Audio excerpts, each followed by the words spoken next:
ለየትኛውም ውጤት ህይወታችሁ ላይ የሚፈጠረው ነገር ውጤት መንስኤው ሐሳብ ነው ስል ይላል። ውጪ ያለውን ነገር አይምሮአችን የሚረዳበትና ፐርሲቭ የሚያደርግበት ወይ ደግሞ ውጪ ያለውን ነገር አይቶ ነገሮችን የሚተረጉሙበት መንገድ ከሰው ሰው የተለያየ ነው። ቂም ደግሞ ክፋቱ ምንድነው? አንድ ሰው ላይ ቂም ስትይዙ በልጬው ልገኝ አይደለም። የእናንተ ሁኔታ አይደለም የሚያሳስባችሁ፣ የሰውየው መውደቅ ነው። ውጪ ያለው ሁኔታ እንዲቀየር ከፈለጋችሁ፣ ውጤቱ እንዲቀየር ከፈለጋችሁ ሌላ ነገር አይደለም፣ ሐሳባችሁን ቀይሩ። ይሄ ኔጌቲቭ ቶት የሚባለው ወይ ደግሞ አሉታዊ የሚባለው ሐሳብ በተፈጥሮ የመጣ አይደለም። ወይ ደግሞ አሉታዊ ወይ ደግሞ ኔጌቲቭ የሚባለው ሐሳብ በትምህርት በልምድ የመጣ የሆነ ነገር ሲበላሽ እኔ እኮ ብዬ ነበር አትበሉ። በቃ ተበላሽቷል። እሺ ምንድነው መንስኤው? ምንድነው መፍትሄው? ሰላም እንዴት ናችሁ? ውድ የቡክቶክ ዊዝ ፊራ ቤተሰቦች፣ ፊራ ነኝ። ይሄ ደግሞ ሳምንታዊ መጽሐፍ ዳሰሳ ፕሮግራማችን ነው። በዚህ ፕሮግራም የተለያየ ሐሳብ የሚያነሱ በሀገር ውስጥ እንዲሁም በውጭ ሀገር ጸሐፊዎች የተጻፉ መጽሐፍቶችን ዳሰሳ እናደርጋለን። ዛሬም እንግዲህ እንደተለመደው በአዲስ መጽሐፍ በአዲስ ሐሳብ ተመልሻለሁ። መጽሐፉ እንደምትወዱት አልጠራጠርም። አብራችሁን ቆዩ። አሁን መድረክ ከታላቁ ደራሲ ከዘነበ ወላ ጋር ተመልሷል። እስከዛሬ እንግዲህ ይሄ ሶስተኛ ፕሮግራማችን ነው። ከተለያዩ ደራሲዎች ከተለያዩ ጸሐፊዎች ጋር ተሰብስበን መጽሐፍቶችን ዳሰሳ እያደረግን እየተወያየን ቆይተናል። በዚህኛው ዙር ግን በጣም ብዙዎቻችሁ ከምትወዱት ሶሻል ሚዲያም ላይ እንዲሁም በመጽሐፉ ከምታውቁት ከዘነበ ወላ ጋር በጣም ደስ የሚል ቆይታ ይኖረናል። እንግዲህ በብዙዎቻችሁ ጥያቄ መሰረት በዚህኛው ዙር ቀድመን መጽሐፉን እናገራለን። በአሁኑ ዙር ዳሰሳ የምናደርገው መጽሐፍ በንጉሴ አየለ የተጻፈውን ታላቁ ጥቁር የሚለውን መጽሐፍ ነው። እንግዲህ መጽሐፉን ያነበባችሁ ሰዎች በጣም ደስ የሚል መጽሐፍ እንደሆነ ተስፋ አደርጋለሁ። መጋቢት 4 ካፒታል ሆቴል የባህል አዳራሽ ውስጥ ከ11 ሰዓት ጀምሮ እስከ 2 ሰዓት ከኛ ጋር ናችሁ። አብረን እንገናኛለን። መጽሐፍት ዳሰሳ እናደርጋለን። ማንተዋወቅ ሰዎች ኔትወርክ እናደርጋለን። ግጥም የምንሰማበት፣ ከዛ አልፈን ደግሞ አሁን ያልኳችሁ መጽሐፍ ላይ የምንወያይበት አሪፍ ጊዜ አዘጋጅተናል። መጋቢት 4 በድጋሚ ካፒታል ሆቴል ከ11 ሰዓት ጀምሮ እስከ 2 ሰዓት ከኛ ጋር ናችሁ። ጓደኞቻችሁን ጋብዛችሁ ይህንም መጽሐፍ አንብባችሁ ወይ ደግሞ በተወሰነ መንገድ ዳሰሳውን አይታችሁ አብረን እንገናኛለን። መቅረት በምንም ታምር አይቻልም። እዚያ እንገናኝ። በዛሬ ፕሮግራማችን ዳሰሳ ለማድረግ የመረጥኩት መጽሐፍ በብራያን ትሬሲ የተጻፈውን ቼንጅ ዩር ቲንኪንግ ቼንጅ ዩር ላይፍ የሚለውን መጽሐፍ ነው። የዚህን ጸሐፊ መጽሐፍ ስንተኛ መጽሐፍ እንደሆነ አላውቅም፣ ግን ከዚህ በፊት መጽሐፍቶቹን ዳሰሳ እንዳደረግኩት እዚህ ይለኛል። ሳይኮሎጂ ኦፍ ሴሊንግ የሚል መጽሐፍ ቅርብ ጊዜ ዳሰሳ ያደረግኩት መጽሐፍ ነውና እንግዲህ ብራያን ትሬሲ ሴልስ፣ ማርኬቲንግ፣ ቢዝነስ እና ማይንድሴት ላይ በጣም ብዙ ትምህርቶችን ያስተማረ ያሰለጠነ ብዙ መጽሐፎችን የጻፈ ሰው ነው።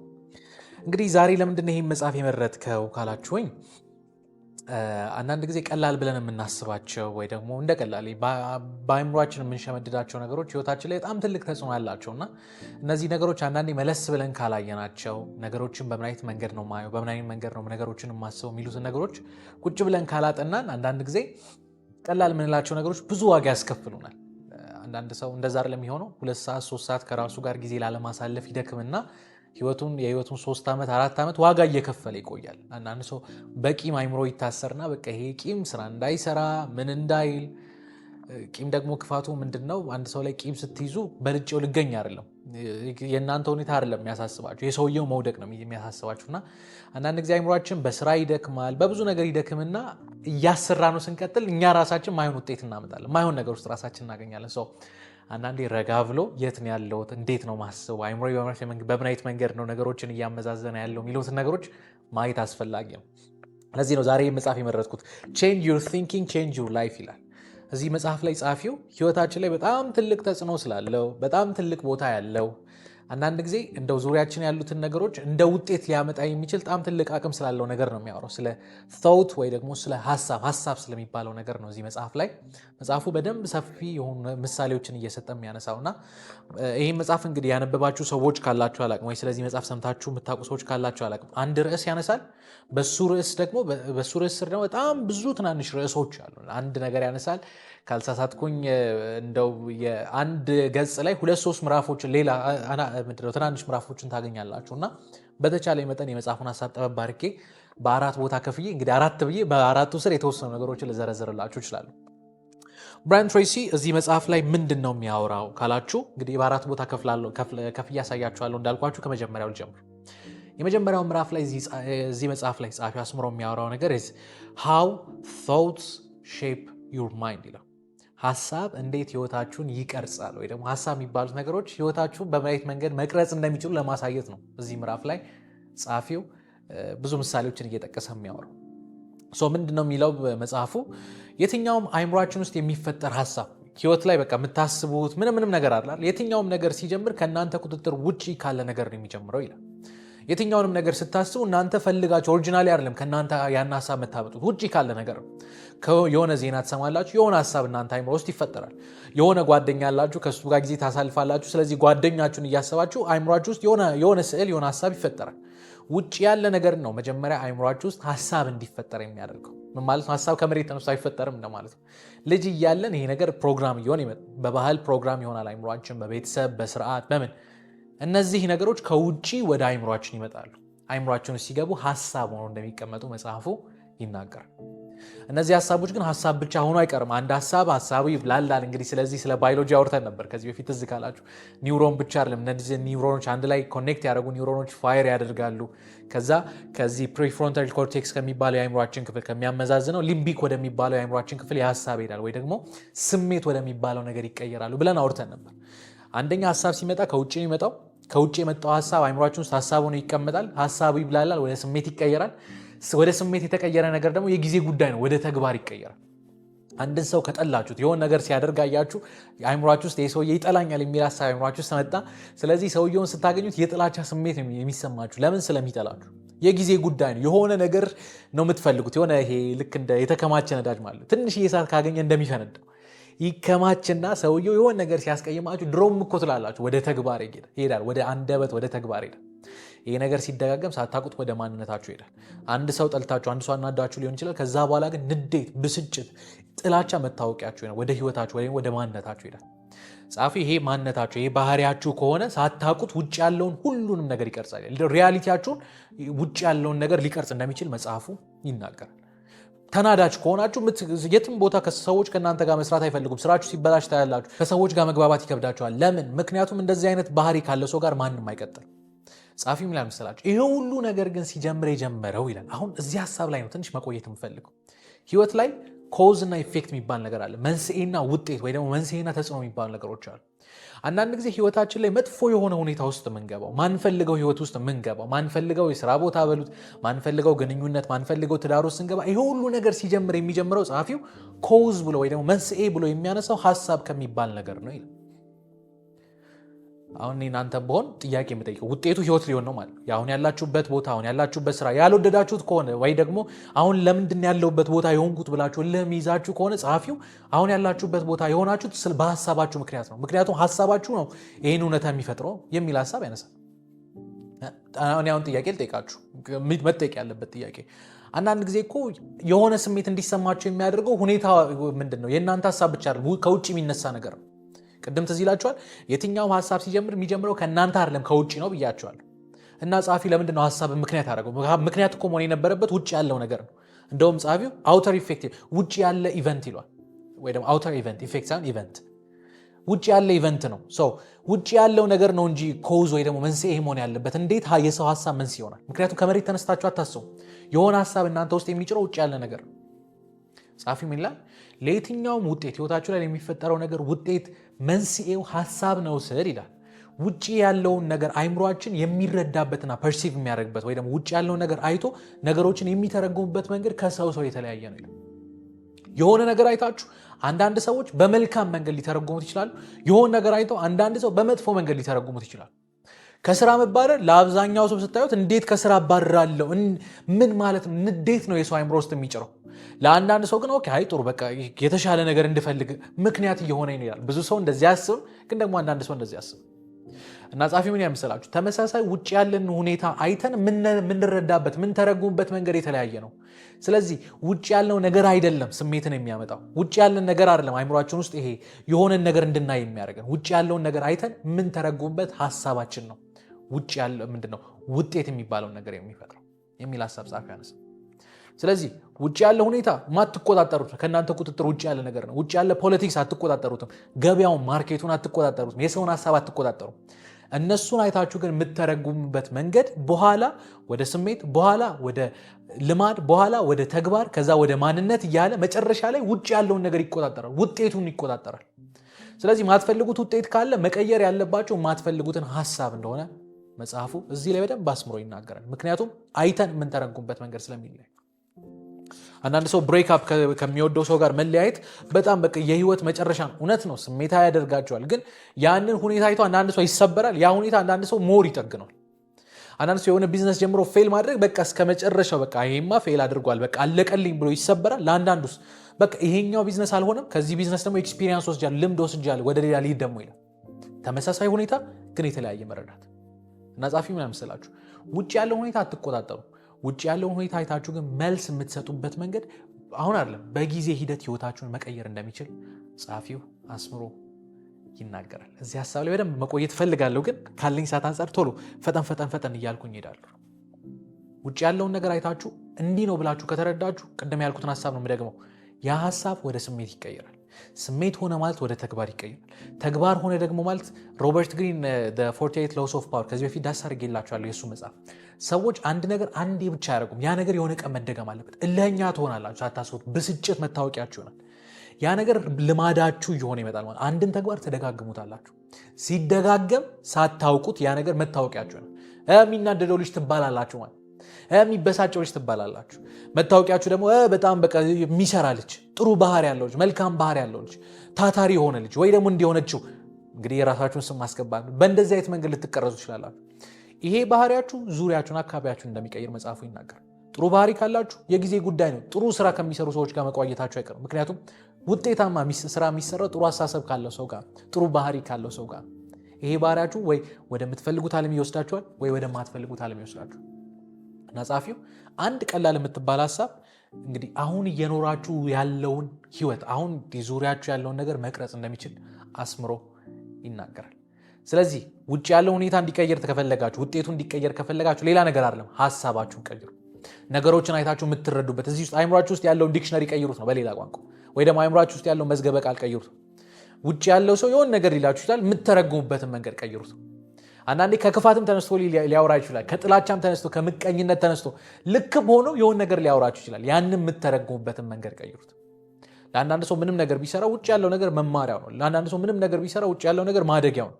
ለአንዳንድ ሰው መሰበሪያው ነው፣ ምክንያት ነው።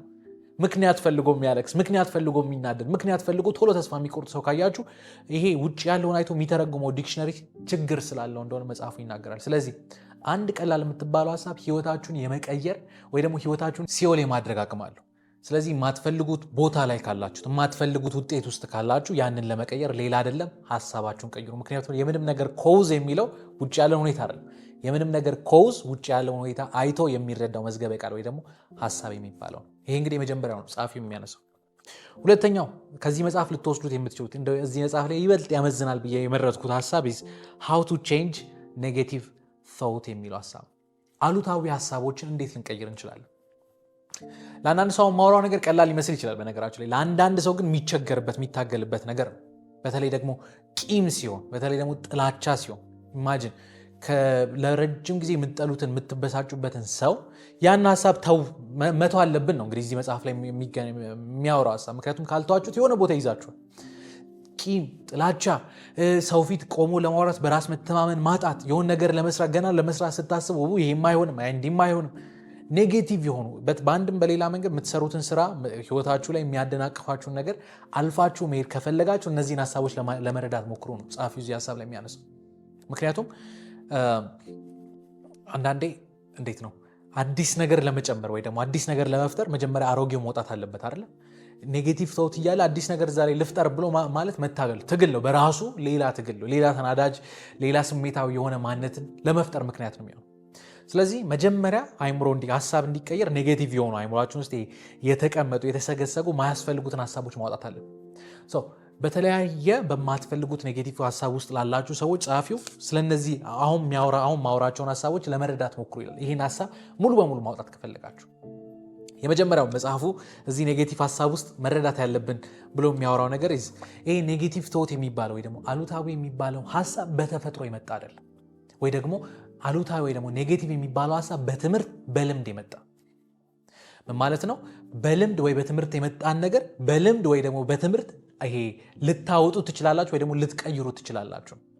ተፈጥሮ ከሆነ ግን ልትቀይሩት አትችሉም። ለምሳሌ መልካችን ልንቀይር አንችልም። ከቤተሰብ ያገኛችሁት መልክ ነው፣ ልትቀይሩት አትችሉም። ቁመታችሁን ልትቀይሩ አትችሉም። በቃ ረጅም ናችሁ ያጭር ናችሁ ልትቀይሩ አትችሉም። ሰውነታችሁ ላይ ያለውን ነገር እንግዲህ እንዳልኳችሁ አሁን ቴክኖሎጂ በብዙ መንገድ ሄዶ ተራቋል። ግን በቃ ተጨንቃችሁ ህይወታችሁ ላይ ቁመታችሁ ላይ ሰውነታችሁ ቆዳችሁ ላይ ምንም የምትፈጥሩት የምትጨምሩት ነገር የለም። እነዚህ ነገሮች ልቀይሩ አትችሉም። ምክንያቱም ተፈጥሮ ነው፣ ባይ ኔቸር የመጡ ናቸው። ሐሳብስ ኔጌቲቭ ቶትስ በትምህርት በጊዜ ሂደት ደጋግሞ በማሰላሰል የመጣ ነው። ስለዚህ የመጀመሪያ ኔጌቲቭ የሆነ ሐሳብ ሊቀየር እንደሚችል እመኑ፣ ወይ ደግሞ ሊቀየር እንደሚችል እርግጠኛ ሆኑ ነው እዚህ ሐሳብ ስር ጻፊው የሚናገረው። በትምህርት ስለመጣ ከልጅነታችሁ ቂም ይዛችሁ አልተወለዳችሁ። ከልጅነታችሁ የሆነን ሰው ጠልታችሁ አልመጣችሁ። በጊዜ ሂደት ነው። ስለዚህ ያንን አንለርን ይሄ ፕሮግራም የሆነውን ነገር ከእንደገና ያንን ፕሮግራም መቀየር ትችላላችሁ። ስለዚህ ቂም፣ ጥላቻ፣ እልህ፣ በራስ መተማመን የለኝም ብላችሁ እናንተ አይምሮ ውስጥ አሁን ሳወራ ኔጌቲቭ የሆነ አይምሮአችሁ ውስጥ የተቀመጠ ሐሳብ የለም። ያ ነገር ሊቀየር እንደሚችል መኑ። ለምን? ምክንያቱም ከልጅነት ጀምሮ አልነበራችሁ። በጊዜ ሂደት ነው የመጣው። ያንም በጊዜ ሂደት የመጣው ነገር በጊዜ ሂደት መቀየር እንደሚቻል እንድታምኑ ወይ ደግሞ እርግጠኛ እንድትሆኑ መጽሐፉ ይናገራል። ምክንያቱም መሰረቱ ይሄ ነው። እርግጠኛ ካልሆናችሁ ከዚህ በኋላ የምናወራው ነገር ልፋት ነው። ሁለተኛ ኔጌቲቭ የሆነን ሐሳብ ለመቀየር ከፈለጋችሁ ጸሐፊው the law of substitution የሚል ሐሳብ ያነሳል፣ ወይ ደግሞ የሚል መርህ ይናገራል፣ ወይ ደግሞ የመተካት መርህ ማለት ነው። ምን ያህል መሰላችሁ ጸሐፊው? አይምሯችን እኛ አንዳንዴ አስተዋልንም አላስተዋልንም ሳናቀው በጣም ብዙ ሐሳቦች አይምሯችን ውስጥ ይሄዳሉ። በጣም ብዙ ሐሳቦችን በአንድ ያስተናግዳል። አጋጥሟችሁ ከሆነ ለመረጋጋት፣ መጽሐፍ ለማንበብ፣ ለመጸለይ፣ የሆነ ነገር ለማድረግ አይምሯችሁ ስታረጋጉ ብዙ ሐሳብ በአንዴ እየመጣ አጋጥሟችሁ ያውቃል? እነዚህ ሐሳቦች ኮንሺየስሊ አይደለም ሳናስተውል አንኮንሺየስሊ በጣም ብዙ ነገሮች ራን ያደርጋሉ፣ አይምሯችን ውስጥ አሉ። ግን ይላል ጸሐፊው ከነዚህ ሐሳቦች ማለት ዶሚኔት አድርጋ ወይ ደግሞ ቦታ ይዛ የምትወጣው በአንዴ አንድ ሐሳብ ብቻ ነው። ስለሆነ ሰው እያሰባችሁ ከሆነ ምናልባት ከትንሽ ሰከንድ በኋላ ስለሌላ ነገር ልታስቡ ትችላላችሁ። ግን በአንዴ ትኩረት ሰጥታችሁ ልታስቡት የምትችሉት ሐሳብ አንድና አንድ ሐሳብ። ከዛ ውጭ በአንዴ 2-3 ሐሳብ ማሰብ አትችሉ። አንዱ ሲያልቅ ወደ ሁለተኛው ሲያልቅ ወደ ሶስተኛው ሊሄድ ይችላል። ከዛ በላይ መሆን አይችልም። እና ጻፊው ምን አይመስላችሁ? ኔጌቲቭ የሆነ ቶት አይምሯችሁ ላይ ሲመጣ ዶሚኔት የሚያደርገው አሁን በዚህ ሰዓት የምታስቡት ቂም፣ ጥላቻ ወይ በራስ መተማመን ማጣት ከሆነ ይላል ጻፊው አይምሯችሁ ቮይድ አታርጉት፣ ባዶ አታርጉትም። ምክንያቱም አንዱን ስታወጡት ሌላ ሐሳብ ስለሚጠቃ ያንን ሐሳብ ቀይሩት የሚል ነገር ይናገራል። ሐሳብ ይቀየራል ማለት ነው። ኔጌቲቭ የሆነ በቃ እንደውም እዚህ መጽሐፍ ላይ ስለ እንትን ያወራል። ሰዎች ፊት ቆሜ ፕሬዘንቴሽን ላደርግ ነው ወይ ፕሬዘንት ልታደርጉ ነው አይደል? አይምሯችሁም ያደርጋል። በቃ ዛሬማ ጉዴ ፈላ ወይ ፌል ላደርግ ነው ወይ ልንተባተብ ነው የሚል ሐሳብን አትታገሉት፣ ወይ ደግሞ ከአይምሯችሁ ለማውጣት አትሞክሩ። እንትን ሪፕሌስ አድርጉት። ተዘጋጅቻለሁ፣ ማድረግ ያለብኝ ነገር አደርጋለሁ፣ እስኪ የሚሆነውን ደግሞ እናያለን። ይሄ ፖዚቲቭም ኔጌቲቭ ማድረግ ቀየሩትም። ብቻ ኔጌቲቭ ለሆነ ነገር የሚመች ነገር አታድርጉ። ለአንድ ኢንቨስተር ቆሜ የቢዝነስ ሐሳቤ ላወራው ነው እሺ ላይለኝም በቃ የምናቀማለኝ በሚል ሐሳብ ስታወራ ያስታውቃል። ያንን ሐሳብ እዛው እንዳለ ሪፕሌስ አድርጉት። ጥሩ ዕቃ ይዣለሁ ብዬ አስባለሁ፣ እማምነውን ነገር እርግጠኛውን ይናገራለሁ። እንግዲህ ኢንቨስት ማድረግ አለማድረግ የኔ ስራ የሱ ስራ፣ ግን የማምነውን ነገር እርግጠኛውን ይናገራለሁ። ተማሪዎች ካላችሁ ሰው ፊት ቆሙ፣ አስተማሪ ፊት ቆሙ ማውራት የሚከብዳችሁ ሰዎች ካላችሁ በቃ ወይኔ ጉዴ የሚለውን ሐሳብ ለቀልድ እንኳን የምታወሩት ነገር በነገራችን ላይ የጊዜ ጉዳይ ነው። ስር ይሰዳል፣ እጃችሁ ይንቀጠቀጣል፣ ምራቅ ስር ይመጣል፣ የምታወሩት ነገር ይጠፋል። አይናችሁ የት ይሆናል? እጃችሁ ራሱ እጃችሁ ታጣምሩታላችሁ፣ ኪሳችሁ ውስጥ ትከቱታላችሁ፣ ወደኋላ ግራ ይገባችኋል። ለምን? ምክንያቱም ኔጌቲቭ የሆነ ሐሳብ ቀስ እያለ ተግባራችሁን ስለሚቆጣጠር። ሐሳቡን ሪፕሌስ አድርጉ። ጥሩ እናገራለሁ፣ ተዘጋጅቻለሁ። እንግዲህ ካልተዘጋጃችሁ ችግር ነው። መዘጋጀት አስፈላጊ። ተዘጋጅቻለሁ፣ ማድረግ ያለብኝን ነገር ሁሉ አድርጋለሁ፣ ከዛ የሚሆነው እናያለን። አይምሯችሁን ሐሳብን ሪፕሌስ እንድታደርጉ ጸሐፊው በደንብ ይናገራል። ሐሳብን አቮይድ ማድረግ አትችሉም። ሐሳብ መጥፋት አይችልም፣ አጠፋሁት ማለት አይችልም። ግን ሪፕሌስ መደረግ ይችላል፣ መተካት ይችላል። ሐሳብ ተካችሁ ማለት በተዘዋዋሪ ሐሳቡን ቀየራችሁ ወይ ሐሳቡን አጠፋችሁት ማለት ነው።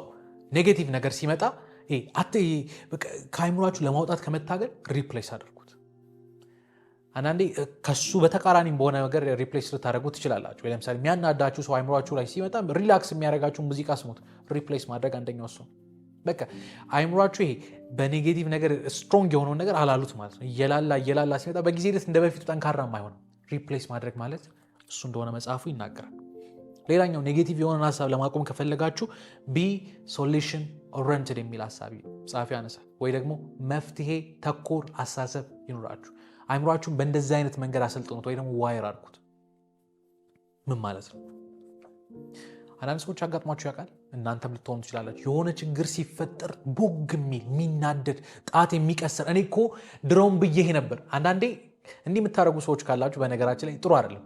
ጊዜው አይደለም። ሰው እውነትም መክራችሁት ሊሆን ይችላል። መክራችሁት ነገር እናንተ እንዳላችሁት አታርግ ያላችሁት አድርጎ ሲበላሽ አላልኩም ነበር ብሎ የሚቀስር ሰው ኢዝ ፕሮብሌም ኦሪየንትድ የሆነ ሰው ችግር ላይ ትኩረት የሚያደርግ እንደዚህ አይነት ሰው ምንድነው ችግሩ? በመጽሐፉ አገላለጽ እንግዲህ የመጽሐፉን ሐሳብ ነው እየነገርኳችሁ ያለው። እንደዚህ አይነት ሰው አብዛኛውን ጊዜ የሚያማር ሰው ነው። ኤቭሪቲንግ ያማራል። በቃ እንዲኮ አልሆነም እንዲኮ ጉለት የሚታየው ሰው ይሆናል። ፕሮብሌም ኦሪየንትድ ችግር ብቻ የሚታየው ሰው። ሌላኛው ጣት የሚጠቁም ሰው ሁሌ እንትና እኮ ነው እንደዚህ እኮ አድርጎኝ ችግሩ እኮ አለች። ለችግሩ መፍትሄ በመፈለግ ፈንታ ሁሌ ጣት የሚቀስሩ ሰዎች ናቸው። ምን የሆኑ ሰዎች? ፕሮብሌም ኦሪየንትድ የሆኑ ሰዎች ወይ ደግሞ እድለቢስ ናቸው። ሁሌ እድል ላይ ነው የሚጠቁሙት። እኔ እኮ ማድረግ ያለብኝ ሁሉ አድርጌያለሁ ግን እድለቢስ ነኝ የሚሉ አይነት ሰዎች ይሆናል። ፕሮብሌም ኦሪየንትድ አትሆኑ። ችግር ሲፈጠር ትኩረታችሁ ችግሩ ላይ ሳይሆን መፍትሄ ላይ ትኩረት አድርጉ። መወቃቀስ በኋላ ይመጣል። ከመፍትሄው በኋላ የሆነ ነገር ሲበላሽ እኔ እኮ ብዬ ነበር አትበሉ። በቃ ተበላሽቷል። እሺ ምንድነው መንስኤው? ምንድነው መፍትሄው? አይምሯችሁን በእንደዚህ አይነት መንገድ ዋይርስ ማድረግ ስትጀምሩ ለምን ትሳቀቃላችሁ? መፍትሄ ከፈጠራችሁ በኋላ እንግዲህ መወቃቀስም ካለባችሁ በኋላ ትወቃቀሳላችሁ። ግን ኔጌቲቭ ከሆነ ሜንታሊቲ መውጣት ከፈለጋችሁ በተቻላችሁ መጠን ቢ ሶሉሽን ኦሪየንትድ። ነገር ሲበላሽ ጣት ለመቀሰር አትሄዱ። ሰው ላይ እልህ አትያዙ። አንዳንዴ በእድል ማላክ የሚባል እንደዚህ አይነት ነገሮችም አለ። እድለ ቢስ ነኝ ምን ከሁሉ ይበላሻል። ከእንደዚህ አይነት ሜንታሊቲ ወጡ። ችግር ነው በቃ ይሄ ችግር ተፈጥሯል፣ መፍትሄ እንፍጠርለት። እንዲህ ማድረግ ሲጀምሩ በነገራችን ላይ ሳታስቡት ነገሮች ራሱ እየተስተካከሉ ይሄዳል። ስሜታችሁ ራሱ እየሟሽ ይመጣል። አይምሯችሁ ሁሌ መፍትሄ ይፈልጋል እና ኔጌቲቭ የሆነ ነገር ቀስ በቀስ ከአይምሯችሁ እንደሚወጣ መጽሐፉ ይናገራል። ሌላኛው ኮንትሮል ኢንፑት የሚል ሀሳብ ጸሐፊ ይናገራል። እዚህ ሀሳብ ላይ ቅድም ካወራሁት ሀሳብ ጋር ሊንክ ማድረግ ስለምፈልግ ትንሽ ልቆይ። ኮንትሮል ኢንፑት ጊጎ ሲባል ሰምታችሁ ታውቃላችሁ? ጊጎ GIGO ጋርቤጅን ጋርቤጅ አውት ማለት ነው። ቆሻሻ ነገር አይምሯችሁ ላይ ካስገባችሁ የሚወጣ ቆሻሻ ነው። እንግዲህ አይ ቲንክ ሶፍትዌር ላይ ምናምን የሚነገር ቃለው ግን ለአይምሮ ልጠቀመው ነው። ጋርቤጅ ካስገባችሁ ቆሻሻ የሆነ ማይረባ እልህ የሚያዝዝ የሚያበሳጭ ነገር አይምሯችሁ ውስጥ ከከተታችሁ ምንድነው የምትጠብቁት? መፍትሄው ምንድነው? ወይ ደግሞ የሚወጣው ምንድነው? ቆሻሻ፣ የሚያስጠላ፣ እልህ የሚያስይዝ የሚያናድ ነገር። ጻፊው ምን ይላል? አዎ ሀሳብ ሲጀምር ውጪ ካለው ሁኔታ ነው አይደል የሚፈጠረው። ስለዚህ ለአይምሯችን ፈተና እንዳናበዛበት መልካም የሆነ ነገር እንስማ። ሁሌ ተጋደሉ፣ ተጨፋጨፉ የሚል ዜና የምትሰሙ ከሆነ ምንድን ነው የምትጠብቁት? አይምሯችሁ ላይ ምን እንዲፈጠር ነው የምትጠብቁት? አሉታዊ የሆኑ ዜናዎችን ብቻ የምትሰሙ ሰዎች ካላችሁ ምንድን ነው ኤክስፔክት የምታደርጉት? ሁሌ ስለ ጥል የምታወሩ ሰዎች ምንድን ነው የምትጠብቁት? አይምሯችሁ ላይ የምትመግቡትን ነገር ነው በኋላ አይምሯችሁ መልሶ የሚያወጣላችሁ። ስለዚህ ለአይምሯችሁ የማይጠቅሙ ነገሮችን አቁሙ ወይ ደግሞ አውጡ። ሱሰኛ የሆኑ ሰዎች መሃል ከሆነ የምትሆኑት የምታወሩት ነገር እናንተን ማያንጽ፣ ቤተሰብ፣ ስራችሁን፣ ህይወታችሁን ማያንጽ ነገር ከሆነ ምንድነው ኤክስፔክት የምታደርጉት? የሚወጣው እሱ ነው። ስለዚህ የምታስገቡትን ነገር ተጠንቀቁ። ዜና አትስሙ አይደለም፣ ዜና ስትሰሙ ግን ተጠንቅቃችሁ ስሙ። አንዳንዴ ሲደራረብ ጥሯል። ረጅም ሰዓት ዜና ስትሰሙ ምንድነው አይምሯችሁ ላይ የሚፈጠረው? በቃ ዓለም ልጠፋ ነው፣ እንደዚህ ነው። ማወቅ መረዳት ጥሩ ሆኖ እያለ ግን ደግሞ ሊሚት አለው። አይምሯችን መቻል መቋቋም የሚችለው ነገር አለ። ከዛ በላይ ካመጣችሁበት ፕሮዳክቲቭ አትሆኑ። በቃ ዓለም ልጠፋ ነው ለምን ሰራለሁ ትላላችሁ። ዓለም ልጠፋ ለምን ለቤተሰብ ጊዜ ይስጣሉ። ሁሉም ይሄ ምንድነው ሰማይ ወደቀ የሚል አይነት አሳሰብ ማለት በቃ ጉዳችን ፈላ። እንደዚህ አይነት አሳሰብ ሲኖራችሁ በነገራችሁ ሶሉሽን ኦሪየንትድ ማጥቶ በቃ ችግር ላይ ብቻ ትኩረት ታደርጋላችሁ። ስለዚህ የምታስገቡትን ነገር ተጠንቀቁ፣ የምታነቡትን ነገር ተጠንቀቁ፣ የምትሰሙትን ነገር ተጠንቀቁ፣ አብሯቸዋቸው የምታሳልፉትን ሰዎች ተጠንቀቁ። አንዳንዴ ለጓደኛ ተብሎ ማይሆን ቦታ ይገባል፣ ግን ከህይወት አይበልጥም አይደል? ምንም ነገር ከህይወት አይበልጥም። የምታስገቡትን የምታስወጡትን ነገር ማኔጅ እንድታደርጉ ጸሐፊው ይናገራል። እንግዲህ ከኔጌቲቭ ሜንታሊቲ ለመውጣት እነዚህ ነገሮች አስፈላጊ እንደሆኑ መጽሐፉ ይናገራል። ከኔ ጋር ናችሁ ብዬ ተስፋ አደርጋለሁ። ሁለት ሀሳቦችን አወራን፣ ሁለት ሀሳቦች ይቀሩኛል። እነዚህ ሁለት ሀሳቦች ላንሳና አልጨርስ። ሶስተኛው ሀሳብ ጸሐፊው እዚህ መጽሐፍ ላይ የሚናገረው ነገር ፍርሃትን እንዴት ማሸነፍ ይቻላል የሚለው ሀሳብ። ጸሐፊው ለራሱ ርዕስ ሰጥቶታል። እኔም ለዚህ ብዬ ነው ለብቻ ያወጣሁት። አሁን ኔጌቲቭ ከሚባል ሀሳብ ውስጥ ልከተው እችላለሁ፣ ግን ፍርሃት ላይ ትንሽ ስለቆየ ጸሐፊው እኔም ትንሽ ነገር መናገር ፈልጋለሁ። ጸሐፊው ምን ያህል መሰላቸው? አብዛኛውን ጊዜ ይላል ሰዎች የሚፈሯቸው የሚሰጉባቸው ነገሮች አብዛኛውን ይላል ጸሐፊው እውነታ ላይ ያልተመሰረቱ ነገሮች ናቸው። ወይ ኢማጂነሪ በምናብ ዓለም ውስጥ ፈጥረን እንዲህ ቢሆንስ በኋላ እንዲህ ቢሆንስ ብለን የምንፈጥራቸው ነገሮች ናቸው በኋላ ወደ ፍርሃት ወደ ጭንቀት የሚወስዱ። እና ጸሐፊው ምን ይላል? ከነዚህ ጭንቀት ከሚባለው ነገር መውጣት ከፈለጋችሁ አሁን ማውራችሁ ትንሽ ነጥቦች አነሳላችኋለሁ፣ እነዚህን ነገሮች አድርጉ ይላል። ከዛ በፊት ግን ፍርሃትን ወይ ደግሞ በእንግሊዝኛ ፊር አለች FEAR ሲተነትናት ምን አለመሰላችሁ? ኤፍን ፎልስ አላት፣ ኢን ኤቪደንስ አላት፣ ኤን ደግሞ አፒሪንግ ከዛ አርን ሪል አለው። ምን ማለት ነው? ፎልስ ኤቪደንስ አፒሪንግ ሪል።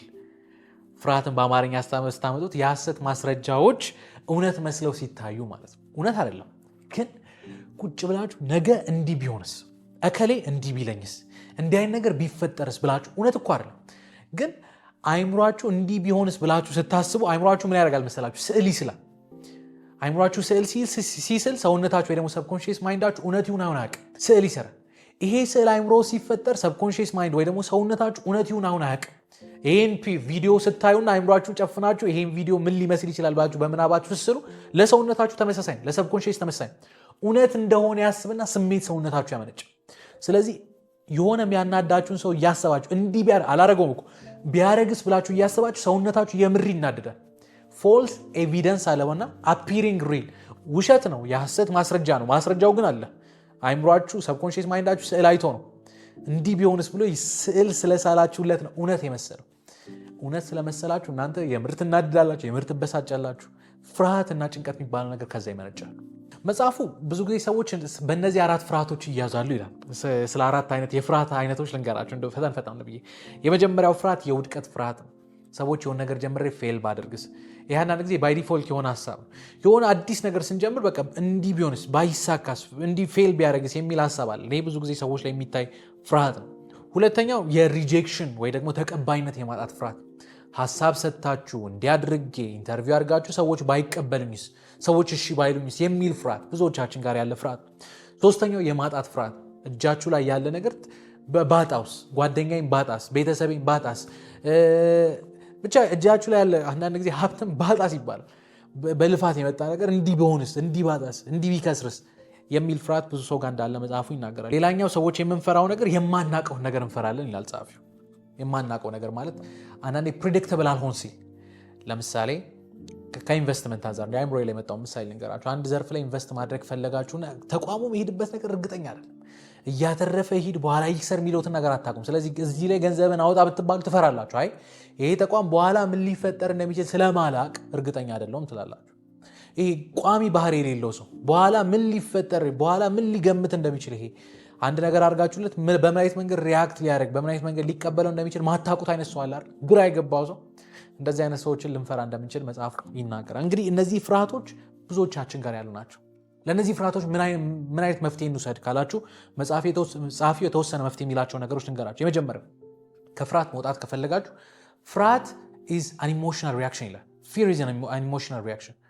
ፍርሃት ከስሜት የመነጨ አልሆነም እኮ እውነት አይደለም። ስሜታዊ ሆናችሁ የምትሰጡት ምላሽ ነው። ስለዚህ ሎጂካል በመሆን ልታጣፉት ትችላላችሁ። ሎጂካል በመሆን ልትቀንሱት ትችላላችሁ። ማርከሻው የፍርሃት ማርከሻው ስሜት ሳይሆን የፍርሃት ማርከሻው ሎጂክ ነው። ማመዛዘን ማለት ነው። አልተፈጠረም፣ እንዲህ ቢሆንስ፣ አይ እንደዚህ ነው፣ አይ እንደዚህ ቁጭ ብላችሁ አስቡት እንደማለት። እከሌ እንዲህ ቢለኝ እኮ ደግሞ እንደዚህ አድርጌ እንደዚህ ከሆነ ስሜት አይደለ፣ ችግር የለውም። እንዲህ ቢለኝ እንዲህ ያደርጋል፣ እንዲህ ከሆነ እንደዚህ ያደርጋል፣ እንዲህ ቢሆን እንዲህ ያደርጋል። ቁጭ ብላችሁ ሎጂካል ሆኑ። ሎጂካል ስትሆኑ ፍርሃት እንደሚቀንስ ጸሐፊ ይናገራል። አንደኛው ከፍርሃት ነፃ መውጣት ከፈለጋችሁ ፍርሃት ስሜት ነው። ስሜትን በማመዛዘን ወይ ሎጂካል በመሆን ልታጣፉት እንደምትችሉ መጽሐፉ ይናገራል። ሁለተኛው ፍርሃትን ልታጠፉት የምትችሉት በተግባር ነው ወይ ደግሞ በአክሽን።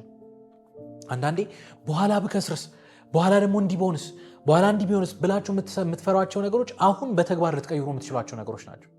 በኋላ ብከስርስ ብላችሁ ልታስቡ የምትችሉ ሰዎች ካላችሁ ማስታወቂያ ስሩ፣ ተቋማችሁን አሳድጉት፣ ወይ ደግሞ የተቋማችሁን ካልቸር ቀይሩ፣ ወይ ምርታችሁን አስተካክሉ። ከመውደቃችሁ በፊት ተግባሩ ዘሉ። በተለይ ደግሞ ይሄ ከሎጂካ በጣም አስፈላጊ እንደሆነ እውነት ነው፣ አስፈላጊ ነው። ልክ እንደዛ ሁሉ ደግሞ ተግባር የሚባል ነገር ሞር ሚዛን እንደሚደፋ ከዚህ መጽሐፍ ትረዳላችሁ። የሆነ ነገር እንዳይሆን ብላችሁ ከፈራችሁ ፍርሃት ብዙ ጊዜ ወደፊት የሚፈጠርን ነገር ነው የሚያመለክተው። ስለዚህ ወደፊት እንዳይፈጠር አሁን ተግባሩ ዘሉ። እንዳልከስር ከሆነ አሁን ተግባሩ ዘሉ። ፕሬዘንቴሽን ላቀርብ ወጥቼ ተማሪ እንዳይስቅብኝ እንዳልዋረድ የምትሉ ከሆነ ጥሩ ልበሱ፣ ተዘጋጁ። አይምሯችሁን በደንብ ፕሪፔር አድርጉ። መያዝ ወረቀት መያዝ ካለባችሁ ያዙ፣ ራሳችሁን አዘጋጁ። ፍርሃትን በተግባር ማሸነፍ እንደሚቻል መጽሐፉ ይናገራል። የመጨረሻው በጣም የወደድኳት ሀሳብ accept the worst case scenario ይላል። worst case scenario ለምሳሌ የሆነ ነገር ስትሰሩ ይሄ ነገር ከተበላሸና መጥፎ ከሆነ እንደው ከሰርኩ ይባል ምንድነው የሚፈጠረው ብላችሁ አይምሯችሁ ላይ ነገርየው በጣም መጥፎ ከሄደ ምን ሊፈጠር እንደሚችል አስቡ። አይምሯችሁ መጥፎ ለሚባለው ነገር ከተዘጋጀ በቃ ሬዲ ነው። ከዛ በኋላ ምንም ነገር ቢፈጠር መጨረሻውን ያውቃል። በቃ ብከስር መጨረሻ የሚሆነው መዝጋት ነው። ስለዚህ በቃ እንጀምር የሚል ነገር ውስጥ ትገባላችሁ። ስለዚህ ፍርሃትን ለማሸነፍ እንደ መፍትሄ ጻፊ መጨረሻ የሚያወራችሁ ነገር ወርስ ኬዝ በጣም መጥፎ የሚባለው ነገር ቢሆን ምንድን ነው የሚሆነው የሚሉትን ነገሮች እንድታስቡ መጽሐፉ ይናገራል። ካለኝ ሰዓት አንጻር አራተኛውን አንድ ሀሳብ ብቻ አንስቼ ልውጣ። ሴት ጎልስ ኤንድ አቺቭ ጎልስ ይላል። አይምሯችሁ መቀየር ከፈለጋችሁ ጸሐፊው ለአይምሯችሁ ዳይሬክሽን ስጡት። ማን ነው ሀሳባችሁ መቀየር ከፈለጋችሁ ጸሐፊው ለአይምሯችሁ ዳይሬክሽን ስጡት። ዳይሬክሽን ስጡት ማለት አንድ ነገር ላይ ፎከስ አድርጉ ማለት ከጓደኛ ከቤተሰብ ከዜና ከምን የሚመጣው ነገር እናንተ ላይ ተጭኖ ውጭ ያለው ነገር ማንነታችሁን እንዳይቆጣጠር ከፈለጋችሁ ለአይምሯችሁ ግልጽ የሆነ አቅጣጫ ስጡት። እንዴት ነው ይህን የምታደርጉት? ግልጽ የሆኑ ግቦችን በመጻፍ ምንድን ነው መስራት የምትፈልጉት? ህይወት ላይ፣ ስራ ላይ፣ ትምህርት ላይ፣ ቤት ላይ፣ እምነት ላይ ምንድን ነው መስራት? ለአይምሯችሁ ግልጽ የሆኑ ግቦችን መዘርጋት እንድትጀምሩ መጽሐፉ ይናገራል። ግልጽ የሆኑ ግቦችን መዘርጋት ስትጀምሩ አይምሯችሁ ወዴት አቅጣጫ መሄድ እንዳለበት ያውቃል። ምን መስራት እንዳለበት ያውቃል። ነገሮችን ክሊር በሆነ መንገድ መቀጠል እንዳለበት ይረዳል። ግብ አውጡ። ለግባችሁ ዴድላይን ስጡት። እስከዚህ ቀበሉት። በዚህ ዓመት ውስጥ ይህን ይሰራሉ። ለራሳችሁ ዴድላይን ማውጣት ስትጀምሩ ማይልስቶን እና ዴድላይን ስለሚባል ነገር እንደው የመጨረሻ ወርቼ ልጨርስላችሁ። ጎል ማለት ወይ ደግሞ የመጨረሻ ግብ ማለት በቃ መጨረሻ ላይ ማሳካት የምትፈልጉት ነገር ነው። ስለዚህ ነገር ብዙ ጊዜ አውርቻለሁ። ማይልስቶን ደግሞ ማለት ወደዛ እየደረሳችሁ እንደሆነ የሚያሳዩ ምልክቶች ማለት ነው። ለምሳሌ እንበልና ከአዲስ አበባ አዳማ መሄድ ከፈለጋችሁ ከአዲስ አበባ አዳማ የሆነ ያህል ኪሎ ሜትር ነው።